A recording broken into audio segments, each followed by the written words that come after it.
Hi, this is Jonas. Welcome to another episode of the Bonsai Wire podcast. Today I'm here with, Michael Hagedorn. Hello, hello. hey, Mike. Hi. Today we want to talk about containers. I was talking to Michael recently, and I was wondering if he'd ever come up with some kind of a description or statement regarding to the use of things other than containers to contain the roots for our trees. And I thought it'd be fun to kind of The answer was no. So we thought we'd do a podcast about it. Great. I haven't been on here exactly. for a while. It's good to hear your voice again. Yeah, likewise, with a big topic. Yeah, years ago, before I went to Japan, I had some sort of a PowerPoint where I was trying to break down. I don't know. It's funny when you give a presentation off and you're kind of firstly educating yourself, because it was something I hadn't attempted before. Was trying to break down just sort of the traditional framework of containers. So I didn't even get to wacky stuff. But I think I'd be curious to know what your opinions are. We're starting fresh here. We haven't talked about this, so we'll discover as we go along. I think, is that right? That is fair. The spontaneity is genuine. And All right. so there's more than a little bit of irony that the potter is the person who has most ushered in the era of using things other than pots for their trees. Yeah, that feels like a former life. Oh, it must. Making containers for bonsai out of clay. Well, if we And started there, yeah, let's yeah, just that's a start good with place one to of the start. actual biggest questions that comes up with that is how, as a potter, did you navigate reproducing existing forms and trying to assert independence? Because that seems to be the issue of contemporary pot makers. Yeah, yeah. Well, I personally, I think I did it poorly, but yeah, actually, I have some strong opinions about that now. Hmm. But it's a good question. I came from the ceramic sculpture, actually. I had done an awful lot of pots. I think I got into ceramics as a sophomore in college, and I was throwing on the wheel for about a year, and eventually I was making these strange sort of, oh gosh, they were like Adobe-esque, full of straw, kind of nest-like things. So I was slowly moving into sort of sculpture. And then after graduate school, I started making pots for bonsai trees. And I I didn't I actually I was such a sort of a rebellious spirit back then that I didn't spend an awful lot of time studying traditional pot shapes like now does. He does an amazing job. This is one of our local potters up here in Portland, who has done a deep study of traditional form and found his own way with it. He did it the right way, so I figure I did it the wrong way. And I think so. This is where I get into sort of my own opinions about these sorts of things, which um, is that the Japanese have given us sort of this framework, right, of these three feelings, of shin, gyo, and so, and these kind of, they qualify three different feelings: strong and kind of medium and kind of playful.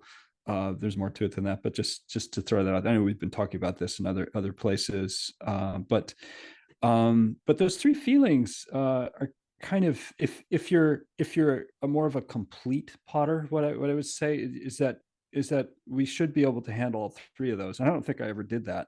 But somebody like now, it has more of a possibility, I think, because he spent this time kind of digging into the tradition of the Chinese forms. I want to get back to that a little bit later and talk a bit about the history of the Chinese development of containers for small trees. But my main point, just to start off, is that, like most artists, we have kind of a stamp on our work. It's sort of like a fingerprint.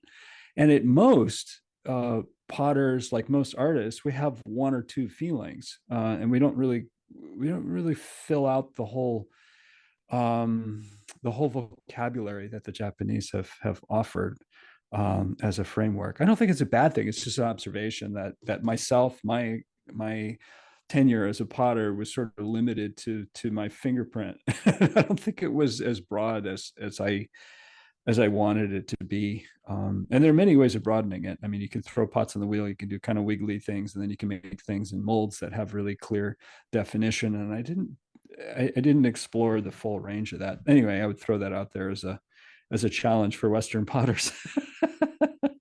um, To try to fill uh, out a greater breadth yeah, of what's it, available to them in terms of direction. yeah, yeah, as a way to explore, something to offer. Again, I don't mean that to be a judgment, really, because I think while it might be a challenge that one could offer an artist, I think that that very often we do one thing really well, and it's the challenge, which we might never manage to do, is to create more styles. Um, you know, often not just potters, but often artists seem to have one or two main ideas that they keep riffing off of their whole careers, be it a photographer or a painter, writers, filmmakers. Um, so it, at best, it's a challenge to anyway, but maybe we should talk a Well, I bit was going more to say is that leads, specifically well, yeah, that leads to something which about is, pods. that's three different Yeah, approaches of formality, say within right, the framework of right, what the Japanese and before that the Chinese had been traditionally doing. Then right, there's everything outside of that whole universe. exactly. And Yeah. so, should potters feel beholden to making pots look like the way they looked before, or should we all just dissolve ourselves of that uh, notion and allow pots to look I like don't know. anything? I think potters should be led to follow tradition if they're led to follow tradition. I think it's an interesting place to start, but that's just a comment. I mean, I think it's wonderful that now, at this time, we have potters that are kind of filling out this whole range. There are people who are doing pots with real clear ties to traditional forms, and others who are making pots that have almost none. Um, but if you break down a bonsai pot, it has some familiar structures. There's a lip, there's a wall that has a certain depth, there's a foot or maybe the lack of a foot, and there are drain holes, and the walls can't be too thick, so it's not too heavy to lift up, and all those things are these familiar. I would call them constructs, because if we go to an alternate universe, a bonsai pot is probably going to look like a totally different thing. Um, but but a large part of what we think of as a bonsai container are made up of the ending points, I think. So lips and feet. So if the lip is small or non-existent, or the foot is very tall or very, very short, and maybe the foot has a little bit of character to it, like a cloud foot or something like that.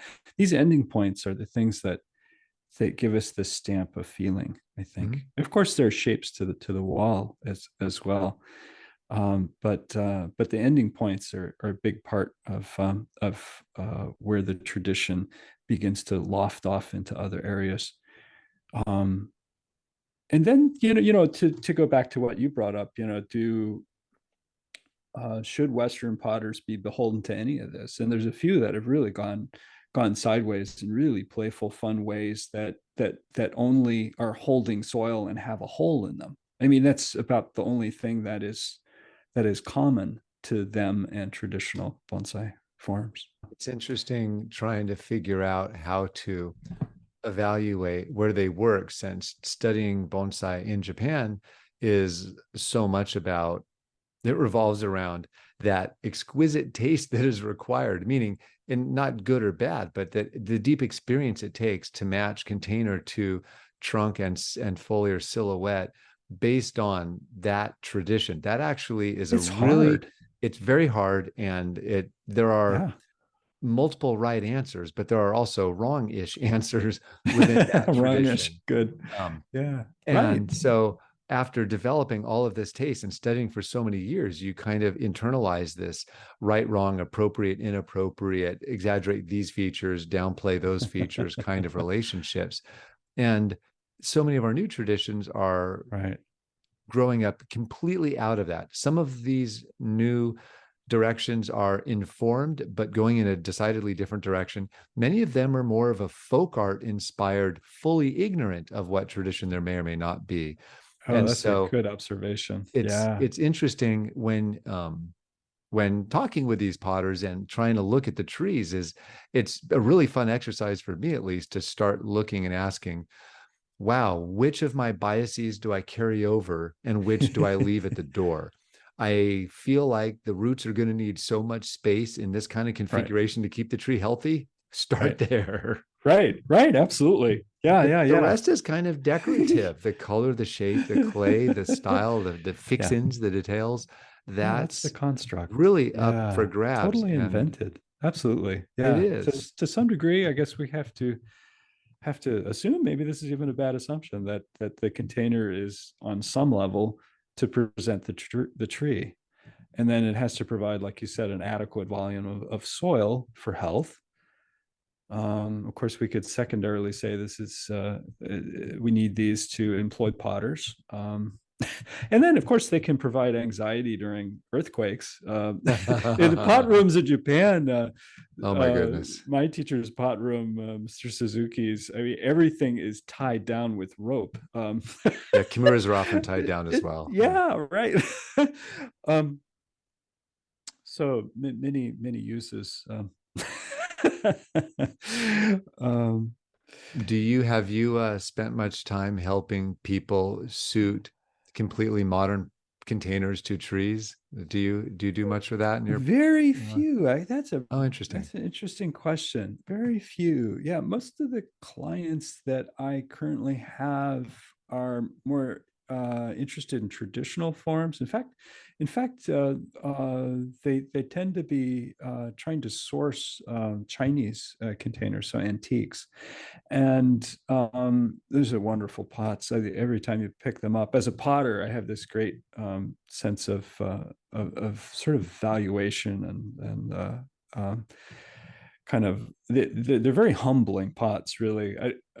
And I would love to talk about that briefly. I don't know if this is the perfect time to talk about it, but the history of Chinese pots and ceramics is a little bit of a side note that might help give a little bit of if not just curiosity, a little bit of gravity to why the Japanese revere the Chinese pots so much and why they seek the antique pots, which are really difficult to find these days. But It's getting really tough, and I feel yeah, like the North America almost entirely missed out on that whole tradition, in that right, right. the It surge in skipped. It popularity skipped. of Japanese pots.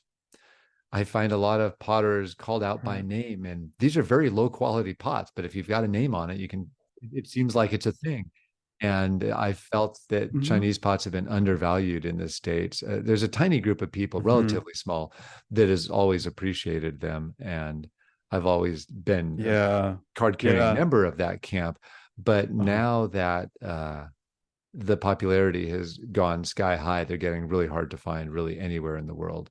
It's not like it Right. was 15 years ago in Japan. And they're Much, much easier to find Chinese and antique containers they're even buying their own pots back from like the crazy. Yeah. Japanese. Yeah, So yeah. indulge us a little bit of the I, history. It's the only way to find out. well, yeah, that absolutely, yeah. So hundreds of years ago, the Chinese, really just kind of nailed some of the most useful, beautiful shapes for bonsai containers. Another type, I mean, some of these things weren't even bonsai. Um, The incense holders, for instance. yeah, yeah, exactly. But as a potter, I was very steeped in the sort of mystique of Chinese technology and how they were really the magicians of past centuries, not just centuries, but actually millennia. They were about 2,000 years ahead of Western potters in terms of their kiln technique.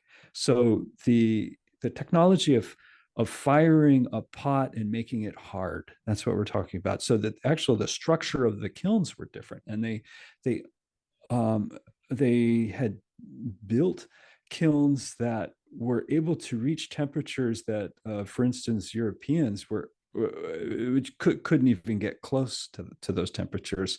And so it was in China where porcelain was, and some of the higher fired stonewares were first created. And they kept that crown for a really, really long time. So over the Silk Road, we had porcelains arriving in Europe in the medieval period, and they had absolutely no idea what these things were. I mean, it was like something out of fairyland. It was really hard and it was almost clear. I mean, the clay vitrified to the point that it was translucent, and so Europeans faked it, and that's called China. So it was lower fired clay where they threw some flux into the clay, so something that would melt the clay at a bit of a lower, or quite a bit of a lower temperature actually, and make a something that looks similar, and you could put bright colors on it, but it wasn't actually porcelain. It was made with a totally different technique, and glaze technique as well. Um, so all that was was fascinating. But having invented that stuff 2,000 years before the Europeans, of course, they ended up creating forms that were very unique as well.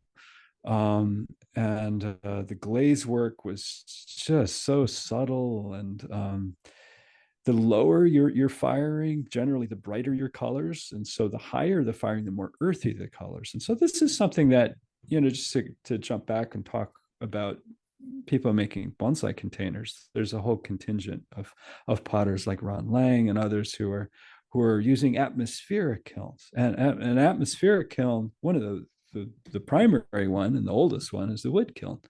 So something where you're throwing big chunks of wood into the fire, and that's burning, and ash is settling on the work, and that at very high temperatures. This is such a high temperature that it's almost bright white when you look in the kiln, and you can actually hurt your eyes. So with these really high fired kilns, you often need to wear some kind of shielding. It's almost like a welding helmet. Well, you don't need the helmet, but you need the sunglasses. In any event, the ash will melt at those high temperatures. It doesn't melt at low temperatures, um, and it creates that earthiness. And so some of our bonsai potters are really interested in this type of atmospheric firing. Also, salt kilns and soda kilns create lots of earthy effects. So anyway, just a little brush of color there in terms of the mystique of Chinese work, and Japanese as well, because it didn't take very too long actually for the Japanese because there was that big cultural kind of gravity to the Chinese world, that hundreds of years ago the Japanese were firing in Anagama and Noboragama kilns that had this same ability to reach really, really high temperatures. That again, for a long time, was Europeans were oblivious to, and other parts of the world oblivious to. Yeah, and then there's the concept of what these objects look like now. So not only were they technically masterful, well ahead of everyone else, there's the life that these products take over time. Right. And that's both in look, whether it's unique clays and glazes, or simply the patina we get over time. We have convenient phrases in bonsai, like it's an old tree, put it in an old container. It's not inherently valid, but it's a convenient and easy to understand phrase. Yeah, if that old pot has been sitting in a closet for 100 years, arguably it's a new pot. Yeah, at least right, according to the aesthetics of the tea ceremony. And that's why people are always curious about how to fake patina and how to do that, which is its own interesting thing, because none of those pots that we prize for their patina were originally put into use with patina. And that's actually an interesting thing to consider, in that we're using these precious, I think of them as very precious objects because they're so rare, and there are just fewer and fewer as every year goes by. Right. But when they were all put into practice, they were brand new, bright pots. Yep. And they lacked so much of the character. They may have been exquisitely executed, but goodness knows, they were meant for use without all of that character that we find at Right. the minimum bar. Yeah, they probably weren't putting cuttings in those pots only. They had some old trees in there too. Yeah.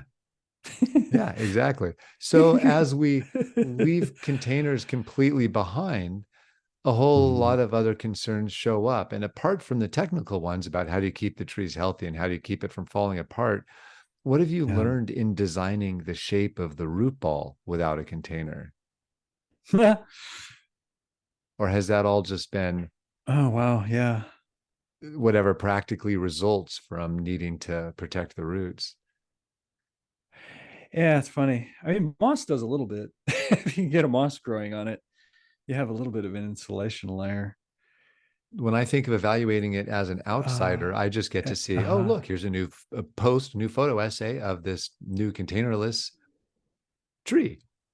And what we have in a two-dimensional yeah. image is a silhouette or an outline. And so we can all instantly see and appreciate Ah, that silhouette. And that's really the only thing we have to judge it by is the shape, the color, and the texture of that silhouette we have in 2 dimensions.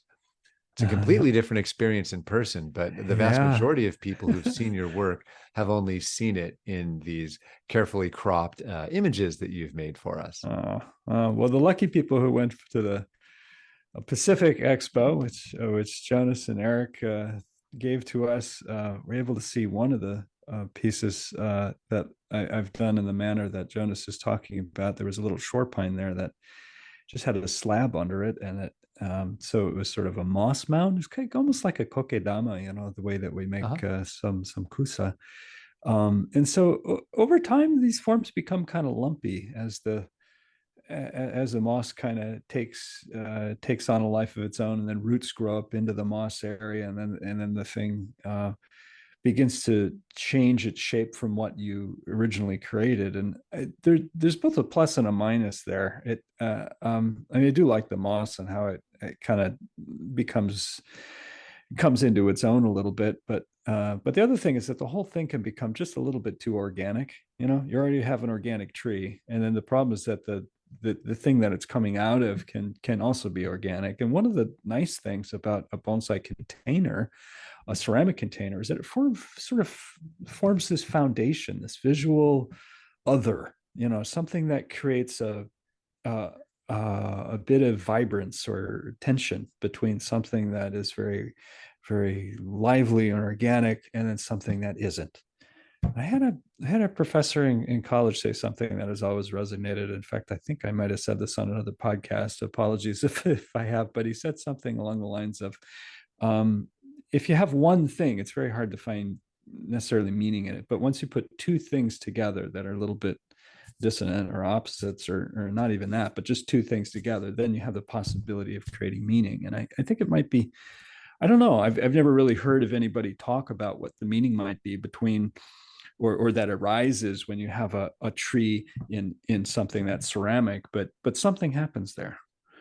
Have you heard any um feedback that it ever just disappears, meaning you don't notice it as much? Do you think you get it's some do, there's like still non-bond so pots. yeah, because there's so few of these works, you're still the bulk of them are in your garden. But I wonder if Oh some people yeah, well, find they simply disappear. I've just given a great argument for ignoring what I do, but that it has some problems. um yeah. uh I mean, the only thing it really has is kind of a horizon line now, or it's not even that. It's more of of this foundation on which this organic thing grows, and that's where I think it lacks some of the tension that traditional bonsai have, and maybe, I don't know, maybe that's what I like, because I like ease, and a feeling of, even if the tree is really kind of edgy, that the presentation has a softness to it. Um, I think that's probably why I walked away from ceramic containers, which, as you said, is a bit of an irony given that I made them for so many years. Um, but I think my last kiln was in 2012. I think after I got back from Japan, I did one more kiln with a friend of mine, and I had a lot of fun with it. But I realized it wasn't something that I needed every day, so I haven't been making pots. I know uh, that my experience in looking at it is where the tree comes from gets attention. And typically, I don't really worry about the containers unless it's more of an exhibit situation. If the tree is on display in whatever format, that's when I start to think about the container a little yeah, bit more. If it's on a bench, there's a lot of yeah, reasons why a tree could be in anything on a bench. good Um, point. Especially Yeah. since the aesthetic is often have a slightly smallish container. and and this is another um great thing you're raising, because it's another way for me to diminish the work that I'm doing, but but a bonsai container out of ceramic is a great opportunity to heighten a characteristic of the tree that you especially like. You can heighten the strength of the tree by putting it into a very formal, strong container. You can heighten the playfulness of the tree by putting it in a whimsical container. You can create tension between those feelings by doing opposite. That's very rare in traditional bonsai, but people like Ryan Neal do that a lot, which is really has a lot of tension with a very organic container and a really dynamically powerful tree. There's a lot of vibrance going on there, and then what I'm doing is like giving that up, kind of giving up the potential for that. But I think, at least in terms of the tree that was at the Pacific Expo, that little pine, I hope at least a few of you know this tree, so I'm not speaking into a void. But the stand, I'm spending a little more time with stands because I realize I've given up this potential of being able to speak about the tree somewhat in terms of its container. Usually container kind of presents it, but the stand does as well. Usually we use wooden stands, and I've been toying with some metal stands that can offer a different kind of statement. Well, that's interesting. You've That's kind of shifted the role from container to the stand, but it's the same kind of opportunities you have, right. That's the way I see it. Yeah, yeah. Mm-hmm. which is funny because this was kind of suggested Which, by Aaron's project at the museum where he had pot, stand, and tree yeah, creation going in different yeah. Right. The directions, which lab. which kind of starts getting at that. Right. Right. Yeah. That's been a deep investigation. Yeah. Um, yeah. It's funny. I think I started the walking away from containers because I wanted to actually give more authority to the tree that um and uh and then, as you said, you pay more attention to containers when not when they're actually in a show, but not when they're not. And Well, say it more it about seemed authority. What does authority mean in that case? um that's one of those little tendrils that I was just sort of following, and I think I need to do some writing about it or something. Uh but I often felt that containers, because they can present a tree, they can also neutralize a tree. They can neutralize especially gentle trees that don't that are not powerfully energetic, which I work with a lot. I work with a lot of thin trunk trees, a lot of bunjin, a lot of sort of airy trees and forest trees and clumps and things of that nature. Um, and I think that was another reason why I walked away from a ceramic container that had a lot of presence, because it felt like those tree elements, that those tree feelings began to be a bit diminished or challenged maybe by the container. Your so became the middle of your scale. I'm sorry, what's that? Your shingyo so became the middle of your scale, and when you're Yeah, very good. yeah, when you're working in this less Oh, I formal like that. forms, then that lets you, well, what's Oh less my formal gosh, than so in that I case? never thought of that. Yeah, Yeah, because yeah, so exactly. still it's that least formal tokonoma, but you're saying, well, we don't need a tokonoma for this display. We're saying we're just going to set it on that berm out back. Interesting. When you said Oh, authority, the thing that came to mind for me was, and it's funny, it wasn't a literal connection, but one thing I've noticed when I look at tree and container, combinations, which I've always loved. I love trying different containers for trees. And I think there's no Yeah. better way to kind of learn your own personal responses to different choices. It's handy Yeah. for learning any given tradition, but I think it's most Right. useful for refining our own senses of what combos we like, Right. or our vision of what we want to play up when showing Yeah. off the tree. And you said that really Right. It well. can be really directed, or it can be, I'm not really sure. Let me explore out of these 10 options, Yep. And container I think options. you put your Yeah. finger right on something we've all seen, which is when the container is more interesting than the tree, that's a no-no.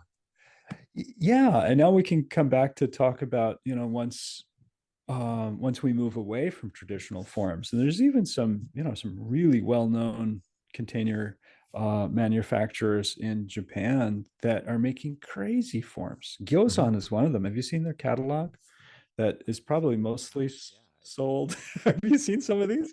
I know Bobby Curtright is a lot. These are the first Yeah, that I've he shared some actually good seen images in of them. Oh, they're person. hilarious. His whole garden is They filled with are. them. They make you laugh. I mean, they're kind of cartoonish. They have these big lips and really interesting sort of surface treatments and lines on them. They're fun. They're really really fun and beautiful. I mean, I think that some of them really adequately present without being too crazy. Well, that's a judgment. I'll rescind that. I'll take that back. But they can begin to challenge a tree more. And I think the Gyosan are pretty crazy, but they don't go so far as to make it all about the pot.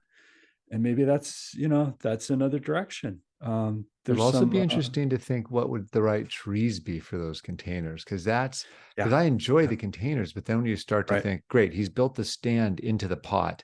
right, What are you going to right. drop in there that's not going to be Oh, over? How do you not distract either one from the right, other in that case? right, right. Yeah, yeah. At a certain point, does the stand or the pot become a lot 51% or more of the story? And that, is that still bonsai? And You know, we have to be careful to not make judgments about yeah, that too, because that's also exactly. kind of Yeah, arbitrary. it, So, it is. But I think we each have to answer that question, and so when or you at said, least be thinking about it. that's right. When you Yeah, mentioned yeah, authority, the thing that really jumped to mind was yeah. it calls attention to the tree as a thing in nature more than a thing as an artwork. And that's what Uh-huh. I noticed. Yeah, yeah, yeah. When the tree is grounded in a natural environment, meaning arising from the green ground, essentially, it's very different than giving us an artistic consideration, because we're not asking questions about the dirt from which these beautiful trees in nature grow. Right. We're not making comments when we share pictures of beautiful trees. We're not saying, oh, look at that amazing flat rock it's growing on top of, which is the equivalent of what we do with our containers. It's an additional thing. And I think you were, again, right on to talk about the comment it allows us to make about the tree. When you have it just coming from nature, it just becomes tree story as tree. And it kind of highlights That's the true. fact Right. that Right. bonsai is the appreciation of trees designed as trees. That's, I mean, there's no funnier art. I mean, bonsai is really an artistic view of a tree posing as a tree. And topiary is a tree as a shape. It's a more surface oriented Right. thing. As something But else. my I design these things Oh known my as God. trees, and my model organism for this design Right. is a tree. And Right. it's Right. trees don't tell me on their own what I want to say and Yeah. express to the world. So I'm going to use a tree to tell the story of tree. And I'm going to do That's so that by funny. It's borrowing. it's Yeah. And it's then I've it's got almost this like ceramic thing from 300 years ago that held sand they stuck incense into in the temple. And that's really the only proper way to do it. right. Right. Unless It's I go almost like unless I go geometrical, because I'm feeling spicy today. yeah. I'm thinking of like these actors who play themselves, in a movie like Zombie Land with like Bill Murray or something playing himself. Yeah. I mean, it's It's so it's true. a yeah. I love that. It's a That's it's an it's a very Paul Auster insightful. novel. So it sounds like you're not wielding some, or at least not revealing your cards if you are wielding some strongly positioned with the trees must avoid their or eschew containers for these due to these philosophical tenets, or maybe just have the rest of your No, life to figure out what those tenets are. no, I'm not holding back. I don't know. um, Are you doing more of them as time goes by? uh, Are you more likely to reach for cornstarch or a pot when you pot something For the out of the muck. box for the first time? um, yeah, we do one or two a year. It's not an awful lot actually, but because most of what we do here is fairly normal bonsai. But there are projects which seem impossible to find a pot for, or I don't have that pot in my yard, or I'm too lazy to employ a potter to make one, or I don't have enough money to hire a potter to make one. All of those things could happen, but and sometimes do. But at the end of the year, one or two of these things has happened, but it's not an awful lot. But I do have one or two in the wings that will probably pot up next year, and keep looking for some others to keep us engaged and curious and head scratching. I say we when I because my apprentices, and occasionally if we're feeling particularly adventuresome, and if I have some advanced seasonal students, we'll do it in a seasonal class. Um, those are fun adventures. And they kind of, perforce entail stands to the degree that even if it's a weird pot, you Yeah, can it's drop true. it on a stand. And Right, that's really its own talk we should do sometime about whether or not the best way to right, display a tree is by putting it in a pot on a table on a table. right, right. The whole table on a table things, Uh-huh. again, it's just like containers. It takes a Right, long time to learn how to select containers. It's really hard to find really right. good matches, and we're lucky when we can hit the It size and is. color, let alone the style. It feels like a triumph every time you get there. And Right. It is it's just, hard, as we started with. It is yeah. hard to do this within And the framework of what we're usually taught. yeah. And so when you leave the container behind, then you need some way to get it up to eye level. And that's where tables and tables come into play. Yeah. Uh, By the way, yeah. more and more shows in Japan are skipping stands. I think in the current issue of Kinbone, there are multiple shows that are using alternatives to tables and antique stands. They're lining them Wow. up on benches, they're putting them on blocks, they're just having Hmm. them all at the same height. More and more people Hmm. are saying, Hmm. why do we need this antique object that's harder and harder to find when we can just make a pedestal the right size? Right. And more expensive. If they're Man, not yeah. renting it, they have to somehow buy it. Yeah. Have you seen a lot of other people doing containerless options? I have seen a few. Yeah. I'm always curious what comes out of the lab experiments. But I think they usually kind of assume a support of some sort. I mean, not even I have attempted something without some kind of a, oh, Oh, let's cut that part base. out. Let's Yeah. cut that out. Yeah, just edit this out. I don't know where I'm going with this. So you were talking about the bases at some point, and at some point it just becomes the Yeah. thing that allows us to move the tree around or to keep the soil from Yes. going all over. And so there are a lot of brutally technical aspects to the whole thing.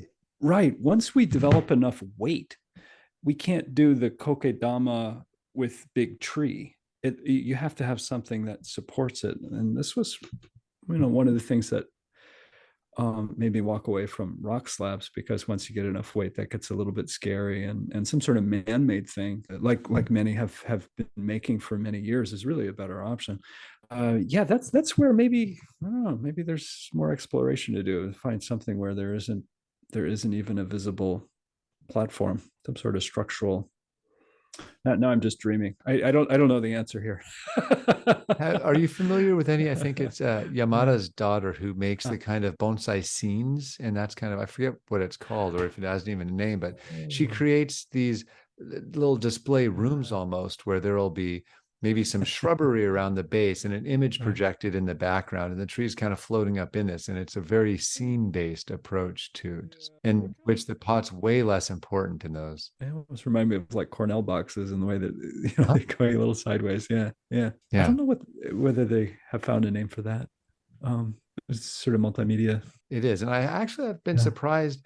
It seems that in the US specifically, that there have been really a finite number of very specific trends when it comes to containers. And it has been things like we're Right. only looking at modern European containers or nothing else, period. Or in your garden, it'll either be very traditional Japanese Oh, pots or there right. won't be a pot at all. And so we're Right. getting these odd, almost camps of incredibly parochial approaches. And on the That's one great. hand, that's completely natural because if someone has a predilection for, hey, I love this approach, I'm going to work in that, and that's fantastic. But what I find is that Right. a lot of people start subscribing to these as if these are established channels, which is kind of hilarious to think because it's Oh, so interesting. not established, and yet a lot of people are coming to it Momentarily. as if it's taken Right. for granted, and it really isn't. Right. And That's it's so funny because it's not interesting. really a judgment on any which one of them. Yeah. I have Right. examples of all of these things and Right. enjoy working across all of it, but Right. it just makes me think, oh, where does next look like given how things have been unfolding? Yeah, I think when I was making pots, gosh, this was late 90s, mid 90s through the early aughts. I mean, Gordon Duffett from England was making some remarkable pots with these big, these juicy, drippy kind of glazes. And he'd go to a convention and he'd sell out before the convention even opened. And then Peter Krebs, and then with those highly intricate forms that took the Japanese work another level and intricacy. And um, Horst Heinzelreiter with again these really drippy Mhm. kind of glazes and slab uh, uh, considerations that are kind of off square. Really inventive stuff. And then we've had some in the. I mean, we just have multiple potters now that are trying these different things and they're creating their own universes, kind of like as you're pointing out. The name is escaping me. Who's doing these sort of cubist sorts of things on the East Coast? I can't recall his name at the moment.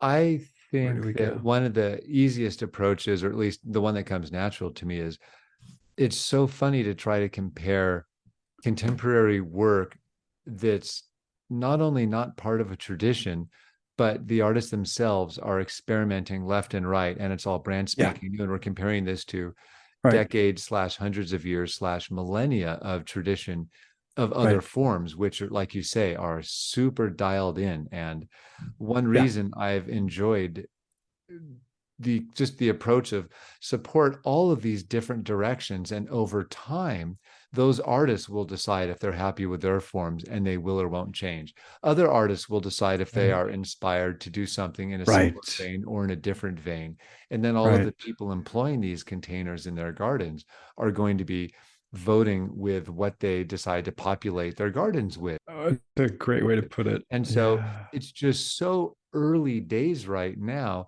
It's, I think one of the most important yeah, things that we can do is kind of encourage or inspire people to, yeah, keep playing, or, yeah, please make some more of these things. We'd love to see more of them. And then time always has a way of winning. Now, it's not to say there's not a difference between pop music and classical music. There are differences, but some things kind of get picked up over time, and if not enter the canon, at least enter common coinage, whereas others will be kind of left, by the side of the road. yeah, And it'll be something for everyone. So I really enjoy working yeah, with people that are doing these different things and seeing all the different ones. I can't tell you how many people will just drop by the garden. Hey, here's a pot I made. What do you think? And it's really fun yeah, because yeah. even if they're brand new to pottery, there Right. will be the germ of an idea that hadn't Yeah. showed up in other Right. containers. And that's fun. It is.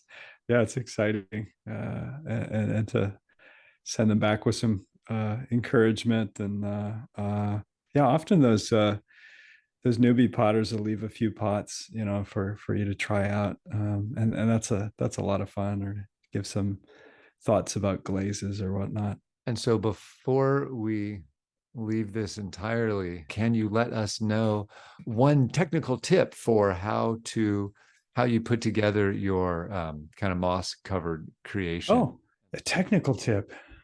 Yeah, I guess the main one is probably to grow your tree in a pot or a box for multiple years, especially if I have a short growing season. Get 3, 4, 5 years of root growth, so that really holds together. So that when the day comes that you take that box apart or whatever, that really holds together, and it gives you the advantage of carving as opposed to building Mm. so reductive sculpture on the root mass as opposed to building a muck wall and then adding soil inside. That is frankly a lot harder. You often need to do some of it, but it's much easier, arguably better, I think, to just sort of carve away at this soil that you like, that you've put inside this box and that you've filled up. So I would say that's sort of the setup. That's the springboard to playing around with these sort of almost non-existent slabs presentations. So, Start with the yeah, root ball that has integrity. yeah, right. And then in terms of how you build up your muck, have you found some recipes more productive than others? Certainly you could use keto, which is sort of the pond slash river muck that the Japanese use. So it's one more thing to buy. And if you don't have to source something like that, I always think it's best not to. But one thing that I found, which works well for me, which I didn't invent, I believe it was somebody from Hawaii who did, but it's a 3-part muck recipe that involves long fibered sphagnum moss, so nothing that you're shredding or breaking up. I use akadama fines because I usually throw them out, but you could use a lot of things because it's not like sticky. It doesn't really hold together very well. So there's a lot of things you could use for that to substitute. And then cornstarch. And cornstarch, this should be cooked, over a range or in a microwave. So it's kind of like this jelly-like consistency, and roughly thirds of all three of these things put together with some water mixed up will give you this paste that you can make any stiffness you want, and it'll stiffen as it dries. The next day, it's quite a bit stiff, and roots grow right into it. And of course, there's cornstarch in there, so they want to go after that. It's being broken down. How do you make jelly out of the cornstarch? So it's normal baking cornstarch, and you add water to it. And actually, I would do it the other way around. Put water in. You bakers out there and cooks know a lot more about this than I do, but I did this wrong for a long time. And what I do now is put water in a pan or a pot or something, and then add tablespoons of cornstarch so that water soaks up from the bottom. Because if it doesn't do that, you get Mm. lumpy, just a mess. So once it's saturated, you could whisk it up pretty well with a fork or a whisk, and then put it over low heat or put it into a microwave and take it out now and then and whisk it. But it turns into a jelly. When it cooks, it firms up a little bit, and that's what holds this muck together. Nice. Oh, that's a Yeah. super tip. Anything else you want to leave people with on this topic of containers or not containers? Play. Play. We should be doing this with our trees, but some, myself included, we're kind of we tend to be locked into the things that we've learned, and I've had too much learning. So play with your containers. Try to present in different ways, and then show us what you've come up with. That sounds perfect. Thank you so much for the chat today. This is great. Thank you, Jonas. Perfect. Thanks. We'll talk soon.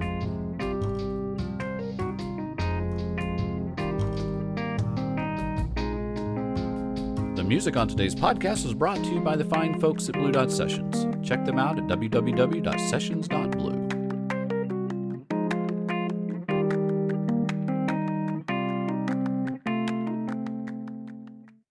I'm sorry. Oh my gosh.